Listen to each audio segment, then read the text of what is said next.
The design of planned attacks on buildings inside the U.S. and how operatives were directed to carry them out. That is valuable information who have the responsibility to protect the American people.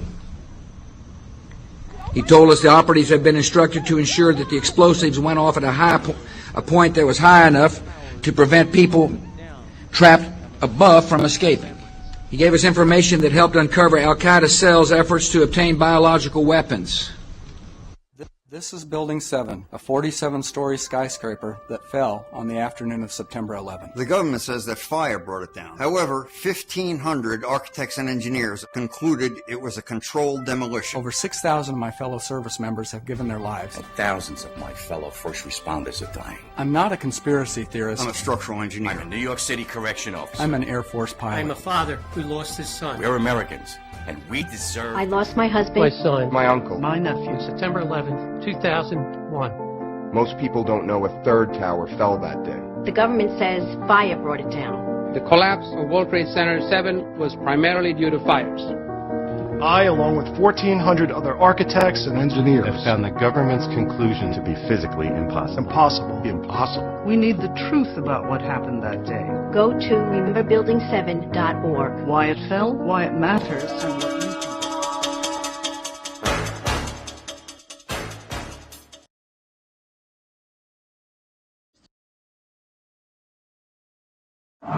Anniversary of the 9/11 attack on the World Trade Center, George Bush asked for an $87 billion increase in military spending.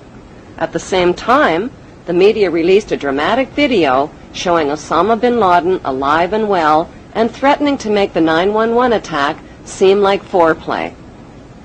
How much do we really know about America's favorite villain? Multimillionaire Osama bin Laden was the 17th of 52 children fathered by a wealthy construction baron named Mohammed bin Laden, who had close ties to the Saudi royal family and the Bush family. In 1979, the American CIA and Pakistan's ISI financed an anti-Soviet group in Afghanistan and provoked a profitable 10-year war with the Russians. When the Russians invaded Afghanistan, the CIA hired Osama bin Laden to recruit and train al-Qaeda fighters to fight the Russian army. Invasion. Anti-communist guerrillas in Afghanistan have been at the front line in the fight against the spread of communism. But what was the fight really all about? Not carrots or potatoes. It was about poppies, endless fields of opium poppies that provide over 70% of the world's heroin supply to heroin addicts worldwide. These are very uncomfortable issues for politicians.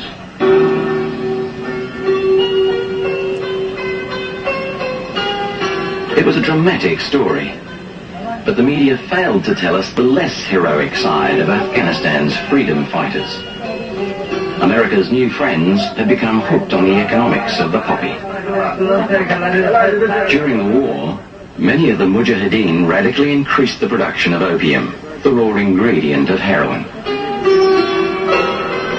The international drug trade began in 1606 when Queen Elizabeth I built England's wealth by trafficking illegal opium from India to China.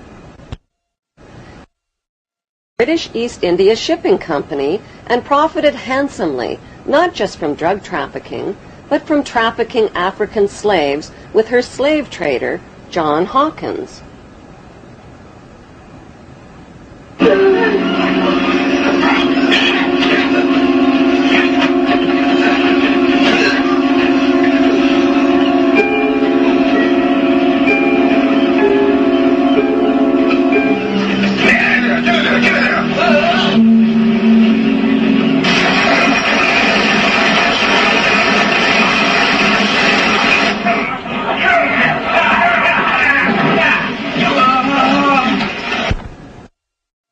First, knighted her slave trader with the noble title of Sir John Hawkins. By 1830, the British had distanced themselves from dope dealing by granting opium monopoly rights to the Jewish Sassoon family, who became known as the Rothschilds of the Far East. As an agent for the Crown, David Sassoon shared his dope profits with Queen Victoria. The British East India Company built a major factory to process the opium here at Gazipur. It's still a lucrative earner for the Indian government, which sells opiates to the world's pharmaceutical industry. When the Chinese banned opium and destroyed 600 chest loads of the addictive drug, Sassoon and the British retaliated. It was a financial disaster for the British. With huge profits at stake, they retaliated with the Opium Wars of 1843 and 1858. Forces of the market were to defeat China's moral prohibition. Sassoon and the British forced drug addiction onto an entire nation, stole the island of Hong Kong, and made Hong Kong the capital of the British international drug trade. In 1872, Queen Victoria knighted David Sassoon's son, Albert Sassoon, who spread the illegal opium trade throughout China and Japan. In 1887, Sir Albert Sassoon married Aline Carolyn Rothschild and joined the pirated fortunes of the Sassoon drug cartel with the Rothschild money cartel. Today, it's business as usual for the descendants of the Sassoon and Rothschild families, who socialize with Queen Elizabeth II and Prince Charles as elite members of Britain's inner power circle. Many have been granted royal titles, like Sir, Countess, Baron, and Marquis, but their many victims aren't fooled by the crowns, the titles, and the tuxedos. They have very different titles for them. Titles like liars, thieves, dope dealers, and mass murderers for the crown.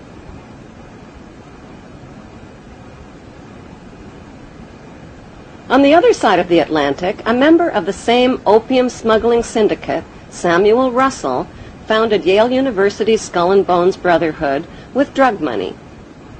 Exclusive members were financed into political power positions in the CIA, the U.S. Supreme Court, and the White House.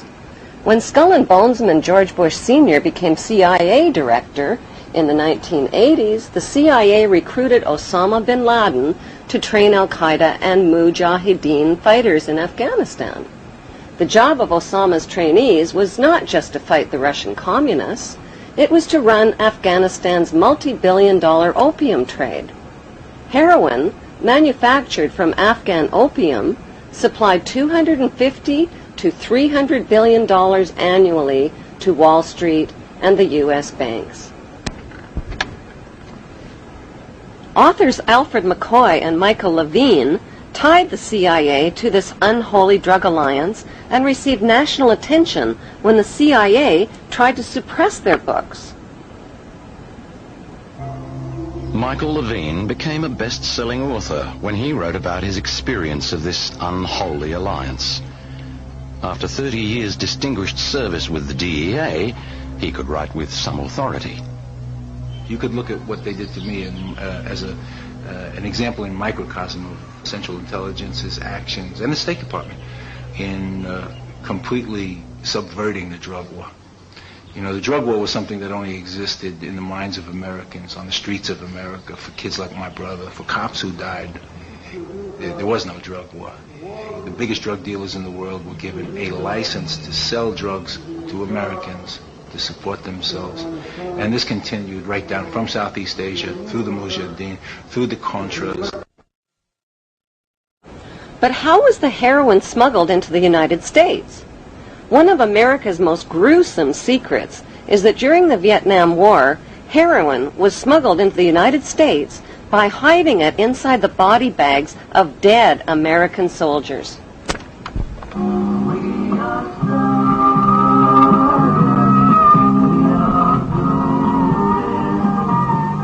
By the end of the 1960s, 1/3 of U.S. soldiers in Vietnam and close to 1 million United States citizens were hooked on heroin. Drugs like LSD, mescaline, marijuana, and hashish also swamped the streets and college campuses of America. Who or what turned America's youth onto these illegal drugs? Celebrity anti-war activists like Aldous Huxley, Timothy Leary, Allen Ginsberg, and Bertrand Russell sold America's youth on acid rock, tripping out, and one world government.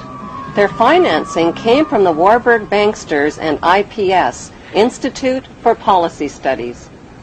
Over 100 million doses of LSD that hit the streets of America were purchased by Timothy Leary and Alan Dulles through S.G. Warburg's Sandoz AB Pharmaceutical Company in Switzerland.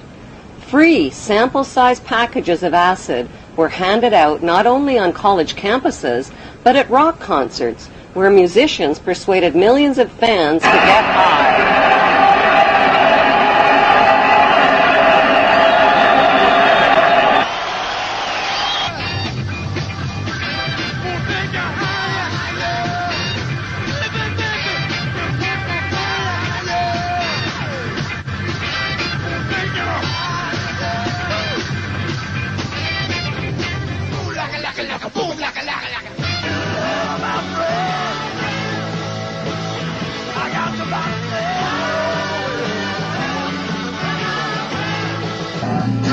Critics of the drug culture blame parents, teachers, law enforcement, and everybody except the people behind it all, namely the Rothschild-Warburg banksters and their Committee of 300. According to Dr. John Coleman, who wrote the story of the Committee of 300, the Beatles rock group were brought to America by the Tavistock Institute. Tavistock launched the drug culture revolution in America to popularize and normalize social drug use. Through their record companies and advertising monopolies, the banksters have packaged and financed their celebrity salesmen to anesthetize, addict, and enslave billions of people worldwide with dependencies on both prescription and non-prescription, legal and illegal drugs. Those drugs range from alcohol, nicotine, and caffeine to Prozac, crack cocaine, and heroin. Like the phony war on terrorism, the phony war on drugs is a cat and mouse game being fought with one hand and fed with the other. The peace symbol adopted by the drug-flowered children of the 60s